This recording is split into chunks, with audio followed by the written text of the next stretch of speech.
Sesi mengaji, belajar Islam lebih dekat. Assalamualaikum warahmatullahi wabarakatuh. Alhamdulillah, assalatu wassalamu ala rasulillah wa ala alihi wa ashabihi wa tabi'in wa man tabi'ahum bi ihsan ila yaumil qiyamah. Qala Allah ta'ala ya ayyuhalladzina amanu taqullaha haqqa tuqatih wa la tamutunna illa wa antum muslimun. Amma ba'd. Alhamdulillah, segala puji kepada Allah Subhanahu wa ta'ala. Hingga saat ini kita masih diberikan nikmat yang besar, nikmat di atas iman dan Islam yang akan membawa seseorang berjumpa kepada penciptanya, yakni Allah Subhanahu wa ta'ala. Tidak ada cara lain, tidak ada jalan lain, tidak ada kendaraan seseorang bisa berjumpa dengan Allah Subhanahu wa ta'ala kecuali dengan imannya, kecuali dengan tauhidnya, kecuali dengan akidahnya. Dan kita bersyukur kepada Allah Subhanahu wa ta'ala. Apa yang kita kaji, apa yang kita bahas adalah mengenai hal tersebut. Semoga Allah Subhanahu wa ta'ala memberikan kita kesabaran untuk senantiasa istiqomah dalam beribadah. Di antaranya adalah talabul ilm. Apa yang kita lakukan di kesempatan yang mulia ini, yakni menuntut ilmu. Tidaklah seseorang bisa mengenal jalan-jalan menuju Allah Subhanahu wa ta'ala kecuali dia menyempatkan waktunya, kesibukannya untuk talabul ilmu. Dan kita bersyukur kepada Allah Subhanahu wa ta'ala, dimudahkan di sela-sela kesibukan kita dengan dunia, karena kita meyakini, karena kita mengharapkan kehidupan yang lebih panjang, lebih kekal, yakni kehidupan akhirat. Jemaah yang semoga dirahmati Allah Subhanahu wa ta'ala, apa yang akan kita sampaikan di kesempatan ini adalah tentang makna dan keutamaan la ilaha illallah. Satu kalimat yang setiap kaum muslimin pasti telah mengucapkannya, bahkan sering mengucapkannya, bahkan sangat sering menjadi idola ucapannya. Akan tetapi tidak semua orang yang mengucapkan kalimat la ilaha illallah mendapatkan keutamaan-keutamaannya. Tidak semua orang yang mengucapkan la ilaha illallah akan mendapatkan keutamaan la ilaha illallah yang begitu besar, yang diantaranya akan kita sebutkan beberapa, walaupun banyak sekali keutamaan la ilaha illallah di dunia maupun di akhirat. Qala Syekh rahimahullahu ta'ala, Syekh Abdullah ibni Abdul Aziz Al-Jibrin rahimahullahu ta'ala mengatakan, makna Syahadatul la ilaha illallah ijmalan, makna syahadat la ilaha illallah secara umum adalah la ma'buda bi haqqin illallah ta'ala, ya. Tidak ada yang disembah, bukan tidak ada Tuhan, ya, tapi tidak ada yang disembah bihaqqin dengan benar kecuali Allah subhanahu wa ta'ala.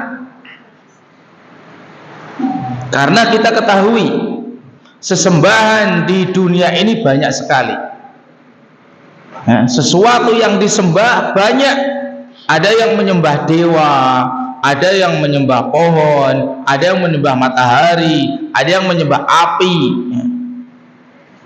Bahkan mungkin setiap makhluk hidup disembah oleh makhluk hidup yang lain, ya. Saling menyembah, ya. Saling menyembah di antara makhluk.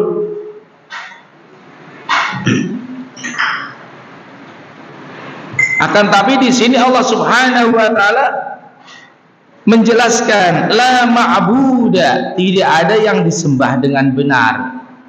Walaupun sesembahan itu banyak sekali, tapi Allah Subhanahu wa taala meniadakan yang disembah dengan benar, kemudian menetapkan Allah Subhanahu wa taala sebagai sesembahan yang benar. Maknanya adalah annahu la ahada yastahiqu ay ya'budu illallah. Tidak ada satupun yang berhak ayyubada, diibadai. Tidak ada satupun, ya, tidak ada satupun itu berarti selain Allah.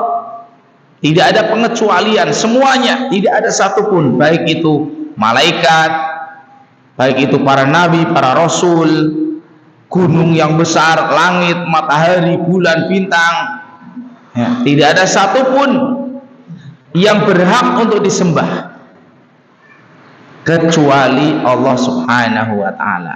Menetapkan yang satu yang berhak adalah Allah Subhanahu wa ta'ala, yang lain tidak berhak, tidak berhak diibadahi. Artinya apa? Ibadah itu bukan hanya sholat. Tentunya kita seorang muslim harus tahu ibadah itu apa, sehingga nanti kita akan paham ketika perbuatan tersebut dinamakan ibadah, maka tidak boleh kepada selain Allah. Kalau itu ibadah kepada selain Allah, maka ditiadakan dalam makna la ilaha illallah tersebut, ya. Karena di sini Allah Subhanahu wa taala meniadakan berhak untuk disembah selain Allah Subhanahu wa taala, kemudian menetapkan hanya Allah Subhanahu wa taala sebagai sesembahan yang benar. Sehingga fala yajuzu ayyud'a ilallah, tidak boleh untuk diseru, dimintai kecuali kepada Allah. Tidak boleh kita meminta, memohon, ya, kecuali kepada Allah. Ya Allah. Tidak boleh ya malaikat, ya gunung, ya matahari, ya bulan, ya dewa, yang lainnya, ya nabi, tidak boleh. Ya wali, nah, ya wali tidak boleh, harus ya Allah, ya.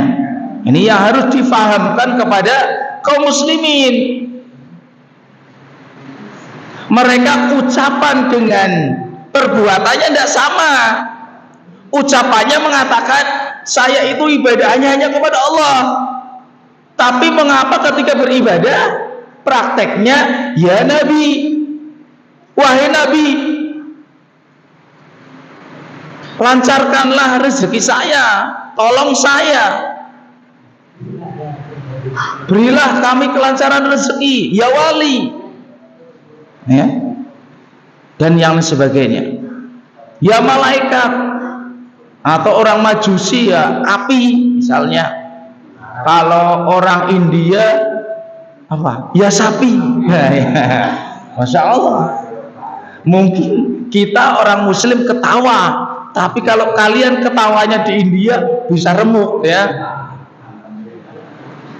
Kaum muslimin dibenci, kenapa? Tuhannya di sana disembelih kalau hari raya, disate. Padahal mungkin kalau orang India ke Indonesia makan sate, oh enak sekali. Ketika dikasih tahu, daging apa ini? Daging Tuhanmu ini. Daging Tuhannya, ya. Sehingga mungkin dia akan oh masa Tuhan saya makan. Orang berakal sehat itu sesuai dengan tuntunan syariat. Ini sehingga tidak boleh meminta kecuali kepada Allah, hanya kepada Allah. Wala yajuzu ayyusalliya, tidak boleh salat, wa yadbaha illa lillah, kecuali lillah. Tidak boleh menyembelih. Nah, sudah, kita tidak usah menutup-nutupi, banyak orang menyembelih untuk selain Allah di pojokan. Bismi apa nyebutnya? Harusnya kan bismillah. Ini mungkin namanya si gondrong, bismi gondrong. Nah, mungkin penunggunya, sesuai penunggunya namanya disebut di situ. Atau kalau untuk kekebalan, ya, untuk kekebalan, untuk ilmu-ilmu, harusnya ayamnya yang hitam, cemani. Kalau ada belontengnya, wah, tidak boleh, gagal. Nah, nanti menyembelihnya bukan bismillah, disebut nama jinnya itu supaya jinnya mau. Nah, kan jin seneng kalau dia ibadahnya kepada saya, seneng itu. Itu sebagai syarat itu. Makanya ketika ada seseorang ingin berobat, syaratnya suruh bawa ayam untuk disembelih di sini. Nah, itu tidak boleh.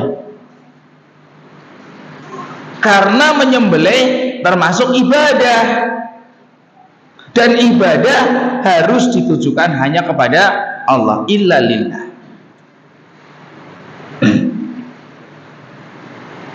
Ini wahakada baqiyatu anwa'il ibadah, semua jenis ibadah tidak boleh kepada selain Allah Subhanahu, hanya lillah, harus kepada Allah. Kemudian mu'allif rahimahullah ta'ala menjelaskan bahwasanya la ilaha illallah itu ada dua rukun, ada dua asas. Di dalam la ilaha illallah ada dua rukun yang harus kita ketahui. Bukan hanya Islam saja ada rukunnya, ya, ada pondasinya. La ilaha illallah juga memiliki pondasi yang harus kita ketahui.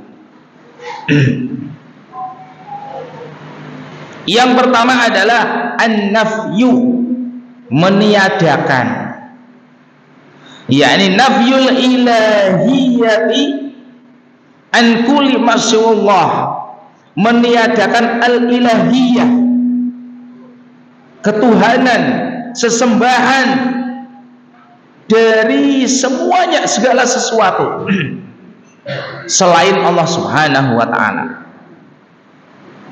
ya, meniadakan sesembahan, ya, ilahiyah itu sesembahan, peribadatan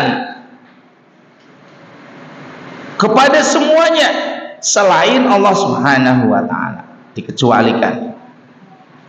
Ini terkandung dalam lafaz la ilaha.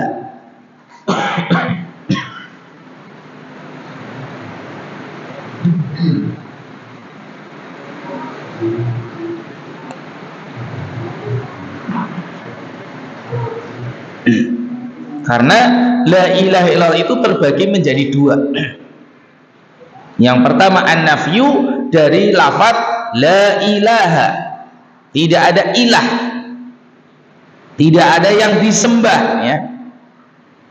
Maka di situ meniadakan ilahiyah, kepada semuanya kecuali Allah Subhanahu wa taala.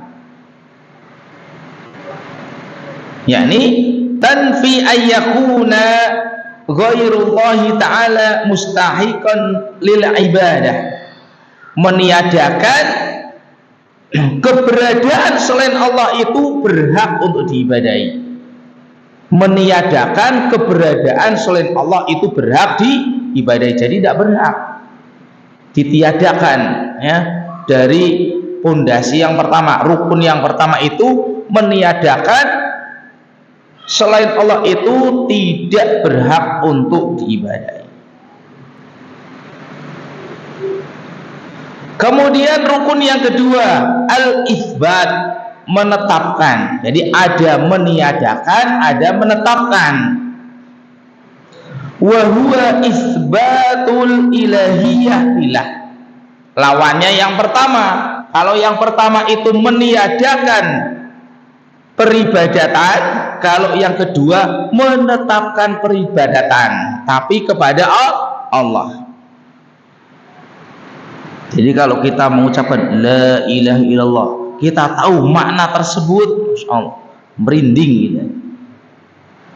Karena kita tahu sesembahan selain Allah banyak sekali, ribuan orang menyembah kepada selain Allah, sementara kita menetapkan satu. Kita meniadakan semua orang-orang itu, meniadakan yang dilakukan kaum muslimin atau yang lainnya, ya, kaum muslimin yang tidak paham, yang tidak tahu, yang tidak ngaji ini, ya kita husnudzon bahwasanya mereka tidak tahu atau belum tahu, sehingga kita harus bersabar untuk mendakwahkan la ilaha illallah ini. Walaupun mungkin ketika jamaah, ayo saya ajari la ilaha illallah dari kecil, saya tahu la ilaha illallah. Setiap hari pun 1 jam saya la ilaha illallah terus. Tapi kalau dia tidak mengetahui maknanya, apalagi justru bertentangan dengan isinya, naudzubillah, bukan keutamaan yang ia dapatkan, malah dosa. Ini yang kedua adalah menetapkan peribadatan lillah, hanya kepada Allah. Jadi lillah, benar-benar tidak boleh sedikit pun berpaling kepada selain Allah. Yang ditunjukkan dari kalimat illallah, ya, la ilaha itu meniadakan, illallah menetapkan. La ilaha meniadakan yang disembah selain Allah, illallah menetapkan hanya Allah, lillah. Tathbutu anna Allah ta'ala huwal mustahiqu lil ibadati wahdah la syarikalah. Bahwasanya menetapkan Allah yang berhak untuk diibadahi semata, hanya Allah. La syarikalah, tidak boleh ada yang lain. Tidak boleh berbarengan dengan yang lain. Walaupun ibadahnya kepada Allah itu 99,9%, 0,1%-nya kepada selain Allah, tidak boleh. Harus 100% kepada Allah, tidak boleh kurang, harus lebih. Walaupun 99%-nya kepada Allah, hanya 1%, hanya 0,0%, 0,001%, tidak boleh.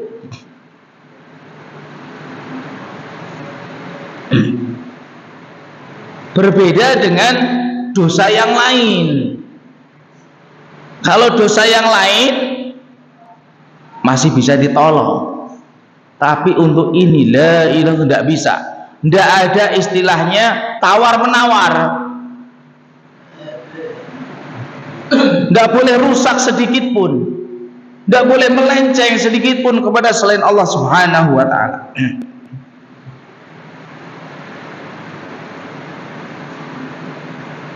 Maka kita menetapkan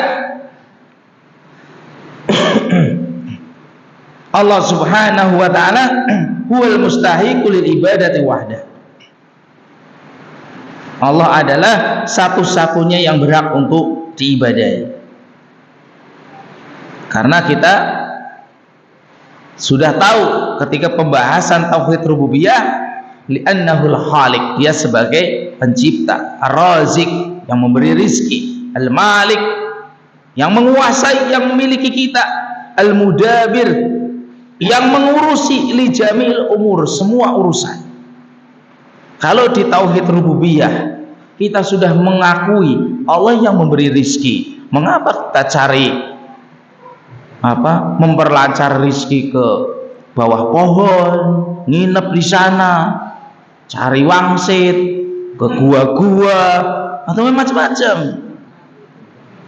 ya, dengan apa namanya itu ya, jimat-jimat lah ya, wake namanya, ake ya, atau ake atau yang lainnya. Kalau dalam tauhid rububiyah kita sudah meyakini Allah ar-razik, yang memberi rizki, tidak ada yang lainnya. Ngapain kita cari cara-cara yang tidak syar'i kepada selain Allah subhanahu wa ta'ala? Ini diantara makna la ilaha illallah. Setelah kita mengetahui maknanya, kita amalkan benar-benar, kita imani, maka akan membuahkan hasil keutamaan. Di antaranya la ilaha illallah itu suatu amalan. Sebagaimana kita sholat, akan Allah beri pahala. Orang sedekah bikin masjid, misalnya yang bikin masjid ini satu orang, kan banyak itu, bikin masjid besar satu orang, Masjid Huzaimah Kajen satu orang, sedekah, puasa, haji, ya. Tapi ternyata la ilaha illallah itu juga amalan. Jangan dikira la ilaha itu bukan amalan, bahkan amalan terbesar di dalam syariat Islam adalah la ilaha illallah. Nah, hadis ya, hadis riwayat Imam Ibnu Hibban dan Imam Hakim, disahihkan oleh Syalbani rahimahullah ta'ala, dari sahabat Abu Sa'id Al-Khudri radhiyallahu an Rasulullah sallallahu alaihi wasallam qala, dari Rasulullah sallallahu alaihi wasallam bersabda, menjelaskan tentang kisah Musa, Nabi Musa alaihissalam. Qala Musa alaihissalam, Nabi Musa berkata, ya Rabbi, wahai Tuhanku, alimni syai'an, ajarkan kepadaku sesuatu, adkuruka, agar aku bisa mengingatmu. Dengan sesuatu tersebut aku bisa berzikir untukmu, mengingatmu. Wa ad'uka bihi, dan aku berdoa kepadamu dengan sesuatu tersebut. Kemudian Allah menjawab, qala qul ya Musa la ilaha illallah, wahai Musa katakan la ilaha illallah, cuma satu lafaz la ilaha illallah yang bisa engkau gunakan untuk mengingatku, yakni Allah subhanahu wa ta'ala. Berdoa dengan kalimat tersebut, tapi Nabi Musa menganggap remeh. Dia pinginnya sesuatu yang spesial, ya, yang orang lain itu belum ada istilahnya. Ternyata la ilaha illallah itu sesuatu yang spesial. Qala ya Rabb, wahai Tuhanku, kullu ibadika yaquluna hadza, semua hambamu itu mengucapkan la ilaha illallah, sehingga saya butuh yang lain daripada yang lain, yang mungkin lebih besar, yang dianggap lebih besar. Akhirnya Allah subhanahu wa ta'ala jelaskan, qala ya Musa, wahai Musa, lau anna samawati sab'a, seandainya langit yang 7, berarti langit itu ada 7 lapis, kita itu berada di satu lapis saja, Masya Allah, tidak bisa tembus ya. yang katanya ada Neil Armstrong ya ke bulan, itu belum tembus langit pertama karena dijaga oleh malaikat, tidak sembarangan ya. Dijaga oleh malaikat, belum tembus, itu berbulan-bulan. Besarnya langit pertama, belum lagi langit, berarti kan tentunya langit kedua lebih besar karena di atasnya sampai langit ketujuh. Kita melihat langit pertama saja besar sekali ya, langit 7 langit, wa amirohuna, dan isinya. Langit pertama itu sudah ada gunung, sudah ada lautan, belum lagi masjid ini sudah agak besar.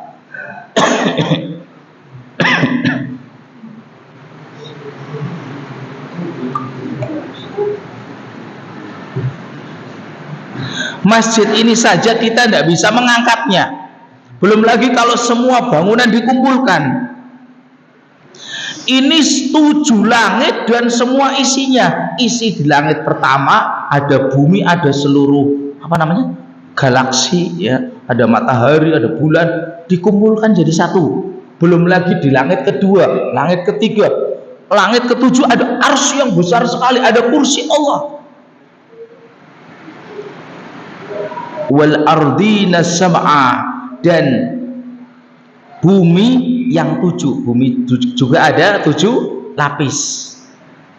Itu diletakkan dalam satu compreng. Tahu compreng?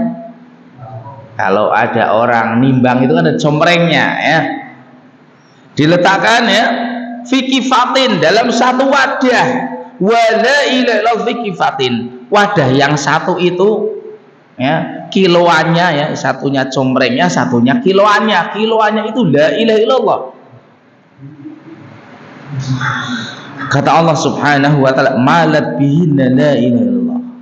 La ilaha illallah itu akan anjlok ke bawah, lebih berat. Padahal hanya satu kalimat la ilaha illallah. Jangan diremehkan. Ketika tapi seseorang mengetahui apa makna dan isinya kemudian diamalkan. Makanya di sini saya mengatakan, setelah menyebutkan keutamaan la ilaha illallah,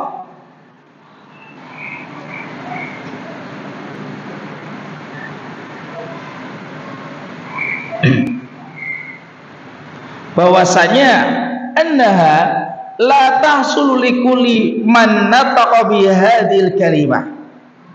Tidak semua orang yang mengucapkan kalimat la ilaha illallah ini akan mendapatkan hal tersebut. Tidak akan semuanya mendapatkan pahala yang besar. Yang ketika diletakkan di suatu timbangan, satunya itu isinya langit, bumi, dan isinya selain Allah Subhanahu wa ta'ala, lebih berat la ilaha.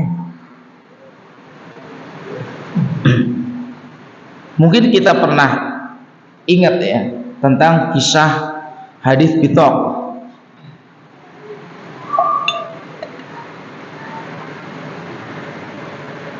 Bahwasanya nanti di akhirat ada seseorang yang akan diadili di padang mahsyar, dan kita juga.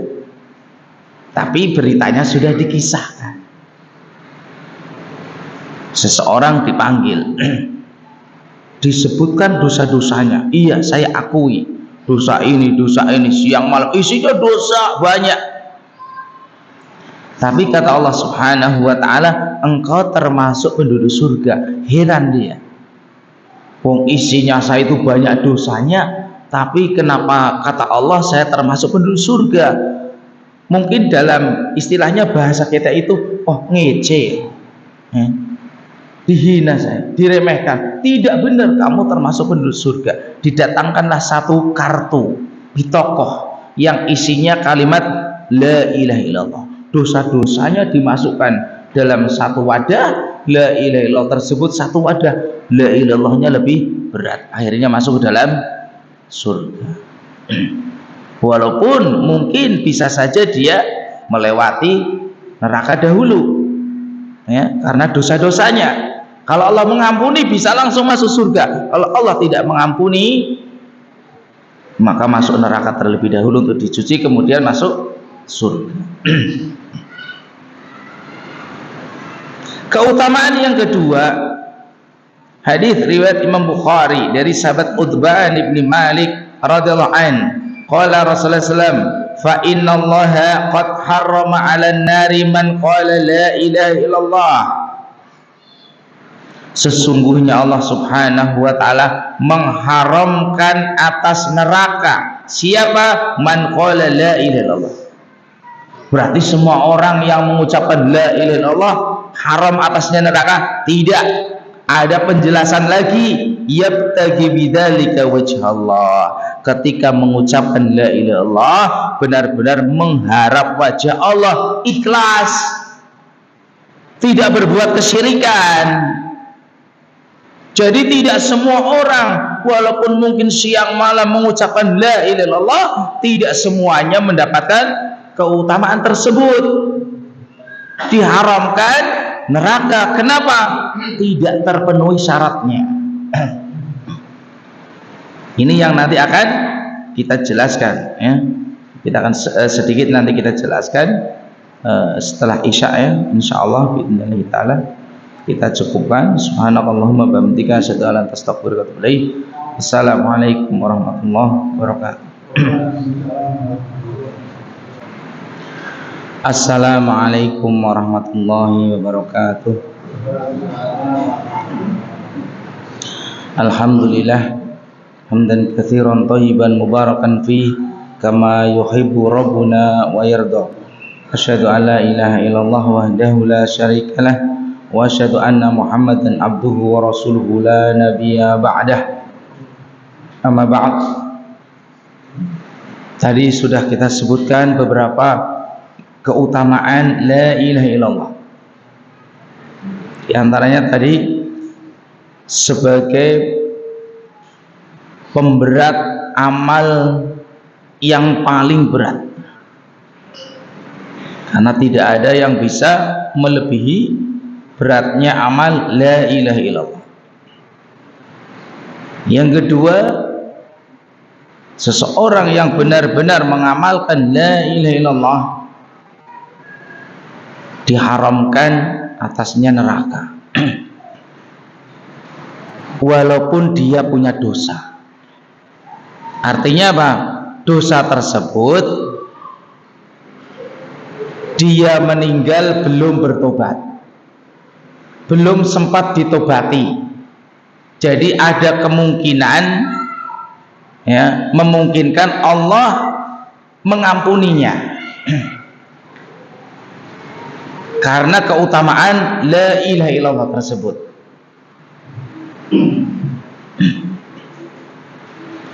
Kemudian keutamaan yang lain,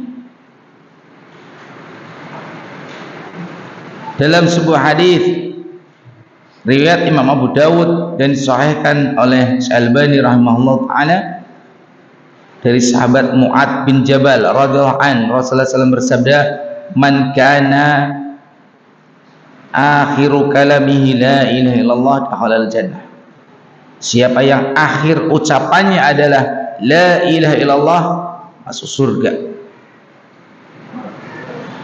Ucapan akhirnya adalah la ilaha illallah. Dalam riwayat Imam Muslim disebutkan, lakinu mautakum la ilaha illallah. Talqin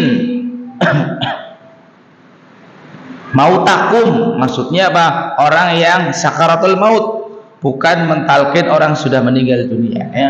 Maut di sini adalah maknanya para ulama menyebutkan orang yang lagi sakaratul maut. Seperti hadis Iqra'u Yasin ala mautakum. Bacalah surat Yasin kepada mautakum. Mautakum di sini adalah ketika sakaratul maut, walaupun hadisnya lemah. Hadisnya lemah.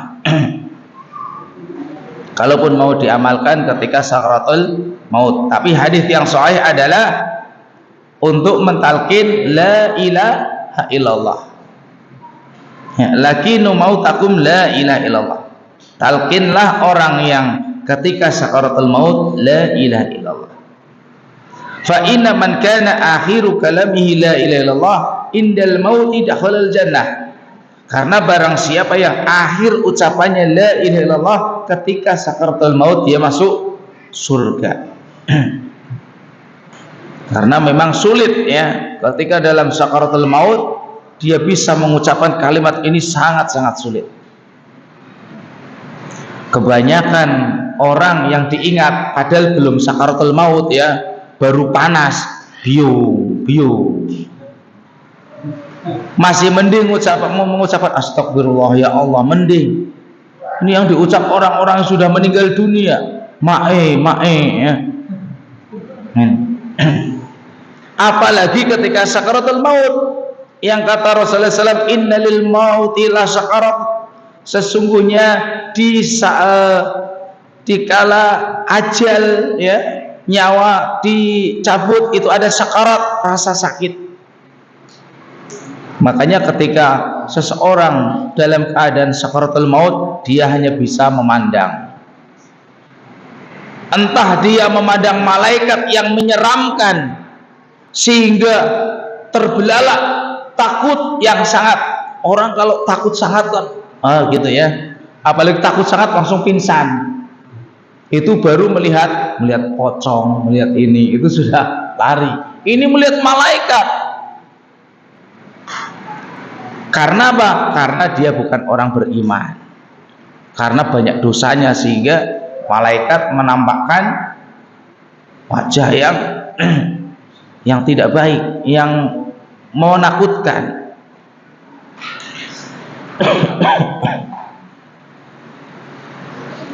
Makanya ketika Anda pernah didatangi seorang, tolong tuh lagi istilahnya sudah tidak kuat ya, lagi sakaratul maut lah, kok lama tidak meninggal, emangnya saya pencabut nyawa. Ya udah, nanti saya datang. Akhirnya Anda datang ke rumahnya sambil mau berangkat sekolah ya, datang. Kemudian saya suruh mengucapkan istighfar atau ucapkan la ilaha illallah atau Allahu Akbar. Dia tidak mampu, tapi dia masih bisa mengucapkan yang lainnya. Panas dadanya serasa kebakar katanya, dan dia tidak bisa mengucapkan astagfirullah, tidak bisa, tapi ucapan lain bisa. Kemudian anak bacakan Al-Quran, mending katanya, sudah mending. Atau dia sudah tidak ngos-ngosan lagi, ketika anak pulang sekolah sudah dikuburkan, sudah dikubur. Allah, itu kejadian seperti itu 3 kali. Ada lagi yang perutnya besar sekali, dia masih bisa berbicara, masih mengenal anak. Kenal saya, kenal Retno, tolong, kayak ditusuk-tusuk. Saya bacakan, iya sudah mending. Akhirnya 1 hari sudah tidak ada.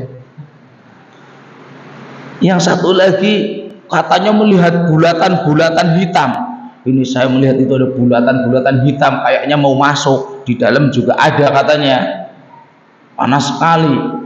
Masih bisa ngobrol. Akhirnya saya bacakan Al-Quran, tertidur pulas, sudah mending. Akhirnya tidurnya bablas. Tidurnya bablas ini. Kebetulan setelah itu gantian dengan dokter ya, dokternya ngobati. Dokternya tidak tahu dia sudah meninggal dunia katanya. Insyaallah. Jadi ketika sakaratul maut begitulah. Tapi satu keutamaan ketika seseorang di akhir ucapannya adalah kalimat yang baik. Ini la ilaha illallah. Kemudian keutamaan yang lain dalam riwayat Imam Muslim dari sahabat Sa'ad ibni Tariq an abihi, ini Tariq radhiyallahu an, sahabi, man qala la ilaha illallah, kata Rasulullah SAW, siapa yang mengucapkan la ilaha illallah wa kafara bima yu'badu min dunillah, tapi ada syaratnya. Makanya tadi anak katakan tidak semua orang yang mengucapkan la ilaha illallah mendapatkan keutamaan. Ada tadi syaratnya, yabtaghi bidzalika wajh Allah, mengucapkan la ilaha illallah benar-benar berharap bisa melihat wajah Allah di surga. Artinya ikhlas, bertauhid, tidak berbuat kesyirikan. Dalam hadis ini disebutkan kafara bima yu'badu min dunillah, mengingkari semua yang disembah selain Allah. Benar-benar sedikit pun tidak beribadah kepada selain Allah. Dan ini berat. Kenapa? Ketika banyak di antara kaum muslimin mereka melanggar la ilaha illallah, sehingga dalam keyakinannya kebanyakan seperti itu, masa salah kayak gitu, masa salah, dia seorang dokter, dia seorang yang masa salah. Jadi dengan akalnya masa salah. Wa haruma maluhu, ya, haruma maluhu wa damuhu wa hisabuhu 'ala Allah. Maka di dunia hartanya terjaga, darahnya terjaga, tidak boleh dizalimi. Di akhirat hisabnya diserahkan kepada Allah Subhanahu wa taala. Jika Allah menghendaki mengampuni, langsung masuk surga walaupun punya dosa, asal bukan dosa asyirk, bukan dosa kesyirikan. Karena Allah Subhanahu wa taala la yaghfiru ayyushraka bih, tidak mengampuni dosa kesyirikan. Nanti yang akan kita jelaskan sedikit demi sedikit tentang macam-macamnya, jenis-jenis.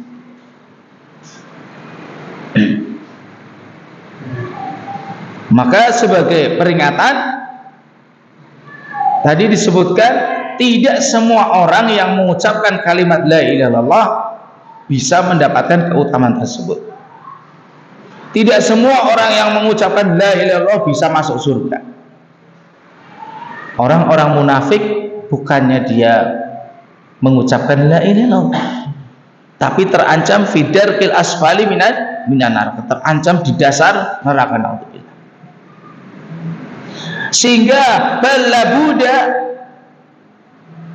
min tawafuri jami'i surutiha, harus terpenuhi syarat-syaratnya, wantifa'i jami'i nawaqidha, terbebas dari semua pembatal-pembatal la ilaha illallah, baru ucapan la ilaha illallah tersebut bisa bermanfaat,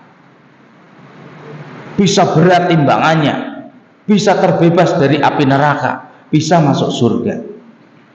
Ya, harus apa? Terpenuhi semua syarat-syaratnya, terbebas semua pembatal-pembatalnya, lawannya. Tidak hanya syaratnya terpenuhi, tapi pembatalnya dilakukan. Sebagaimana sholat, sholat itu ada syarat-syaratnya sebelum melakukan sholat: berwudu, menghadap kiblat, suci dari hadas dan najis, dan yang lain sebagainya. Ketika sholat harus terbebas dari pembatalnya, tidak kentut, tidak berbicara, ya. Begitu juga la ilaha illallah, ada syarat-syarat yang harus dipenuhi, ya. Sebagaimana ucapan Wahab ibni Munabih, seorang ulama yang meninggal di tahun 144 Hijriyah, muridnya para sahabat tabi'in dia.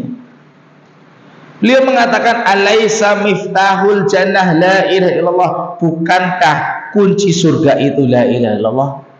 Ini ucapan seorang tabi'in. Qala bala, iya, kunci surga itu la ilaha illallah. Hanya banyak jadi nyanyian, ya. Walakin, akan tetapi, laisa miftahun illallahu asnan, bukan dinamakan kunci, melainkan harus ada gigi-giginya. Kalau polos tidak bisa. Fa in ji'ta bimiftahin lahu asnanun futihalaka wa illa lam yuftah laka. Jika engkau datang nanti ke akhirat membawa kunci ada gigi-giginya, engkau bisa masuk surga. Tapi kalau tidak ada giginya, kamu tidak bisa masuk. Ya, gigi-gigi tersebut adalah syarat diterimanya la ilaha illallah, yang insya Allah akan kita sampaikan di pertemuan yang akan datang. Para ulama menyebutkan 7 syarat agar terpenuhi syarat tersebut. Ya, nanti pembatalnya, nah pembahasan lagi. Ya, ada pembahasannya lagi tentang nawaqidut tauhid, pembatal-pembatal la ilaha illallah. Jadi tidak mudah, memang harus ada usaha. Masuk surga itu kan kekal, ya kekal. Semuanya apa saja ada. Apa yang terbetik dalam keinginan kita ada. Beda dengan di dunia. Saya itu dari dulu ingin punya mobil. Udah mobil buntut aja, tapi tidak bisa-bisa. Ya, tapi kalau di dunia, kalau di akhirat, di surga, kita menginginkan sesuatu yang mustahil disediakan. Saya ingin mobil yang seperti ini, yang susun tingkatnya 10 ada, disediakan. Sehingga kalau kita berusaha, ya berusaha sedikitlah, maksimal hadir di majelis ilmu, di jadwal, tinggalkan kegiatan yang lain demi mencapai hal tersebut, insya Allah akan menjadi ringan. Semoga hal ini bisa menggugah semangat kita untuk bisa istiqomah, ya. Karena sedikitnya ikhwan itu banyak sekarang. Ikhwan itu banyak sekali di seluruh Indonesia, sudah ada pondok di seluruh kabupaten sudah ada, tapi yang hadir di kajian sedikit, ya. Dikit, ya, hanya dohirnya saja seperti itu, tapi ilmunya masya Allah. Makanya kita harus ada semangat, ya, semangat mengetahui keutamaan tersebut sehingga kita bisa istiqomah dalam menuntut ilmu. Mungkin ini yang bisa kita sampaikan. Mungkin ada pertanyaan, tafadhal.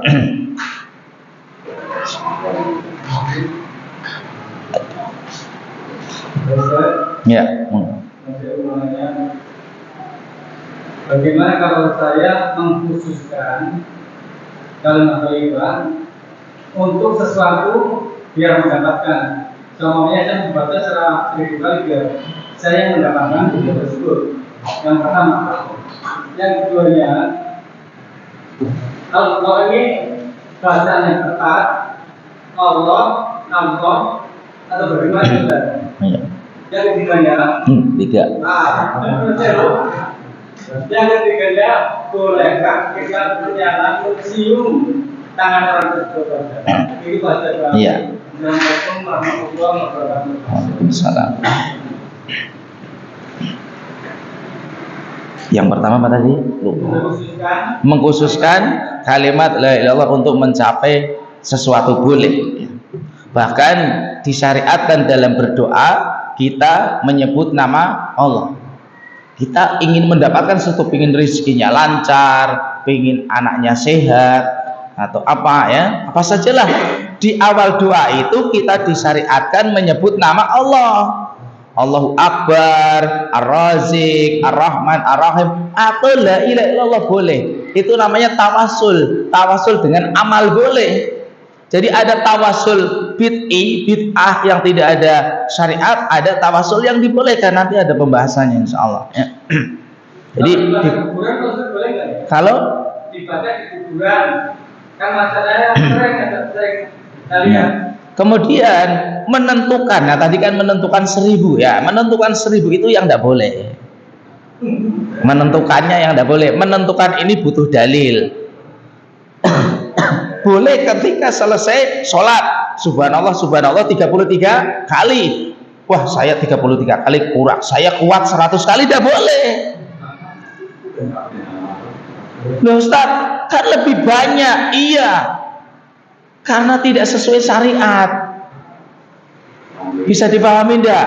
Ya, setelah selesai sholat, subhanallah subhanallah 33 kali, Allahu Akbar 33 kali, alhamdulillah 33 kali. Benar tidak? Benar.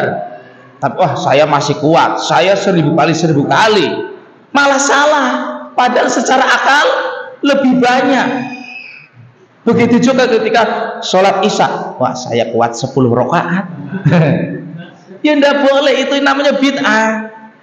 Jadi jangan kita itu mendengar bid'ah itu kayak apa? Ya memang bid'ah itu dalam Islam tidak boleh, dilarang. Jadi mau la ilaha illallah 1000 kali ya tidak boleh. Tapi kalau tidak ditentukan mau berapapun boleh. Karena biasanya seseorang menentukan 100, 1000 itu karena ada keutamaan khusus. Nah, keutamaan khusus itu harus syari', harus Allah yang menentukan. Tidak boleh saya, tidak boleh ustadz, tidak boleh seseorang. Bahkan Rasulullah SAW tidak boleh menentukan. Rasulullah SAW itu wahyu. Wa mayantiku anil hawa. Dia tidak berbicara dengan hawa nafsunya. Jadi wahyu. Rasulullah SAW menyuruh kita berzikir 33 kali itu wahyu, bukan buatan Rasulullah SAW. Terlebih lagi buatan seseorang tidak boleh 1000 kali, 100 kali tidak boleh. Tapi kalau kita tidak menentukan, pokoknya subhanallah, subhanallah boleh, la ilaha illallah, la ilaha boleh. Setelah mengucapkan la ilaha illallah, dengan ucapan saya dzikir tadi, semoga saya disehatkan, semoga anak saya disembuhkan, semoga lancar rezekinya, boleh. Ya, lebih bagus lagi disesuaikan dengan permintaan. Minta rezeki menyebutkannya ar-razik, minta ampunan menyebutnya al-ghafir, sesuai dengan nama Allah, maka pas gitu. Tapi boleh dengan nama-nama Allah yang lain, boleh secara umum untuk agar diterimanya doa. Kemudian yang kedua, tapi yang penting jangan dipatok sama keadaan. Soalnya kan pernah saya baca harus 700 berapa hari. oh enggak boleh. Enggak boleh. Pokoknya kalau menentukan itu butuh dalil. Seperti menentukan 33 itu kan ada dalilnya. Jadi mau ditambah enggak boleh, harus ada dalilnya. Ini. Jadi harus dibiarkan umum, mau berapapun boleh, sesuai dengan kemampuan. Allahu a'lam. Tadi yang kedua, menyalami orang, mencium tangan. Mencium tangan kalau untuk menghormati, sekedar menghormati boleh kepada orang tua, ya, mungkin kepada gurunya boleh. Tapi bukan dalam rangka takdim, ya, membesarkan, mengagungkan, tidak boleh. Karena takdim itu nanti sudah beribadah, takdim, mengagungkan. Tapi hanya menghormati boleh, ya. Menghormati boleh. Yang ketiga tadi ya, bacaan Allah, ya, Allah, ya. Ya Allah, Allah itu berarti oh ya Allah ya lafaz Jawa ini ya, orang Jawa. Tapi maknanya insya Allah tidak merubah, ya Allah, Allah, ya Allah. Allahu Akbar, Allahu Akbar. Tapi kedengarannya karena orang Jawa jadi Allah, ya Allah. Ada lagi?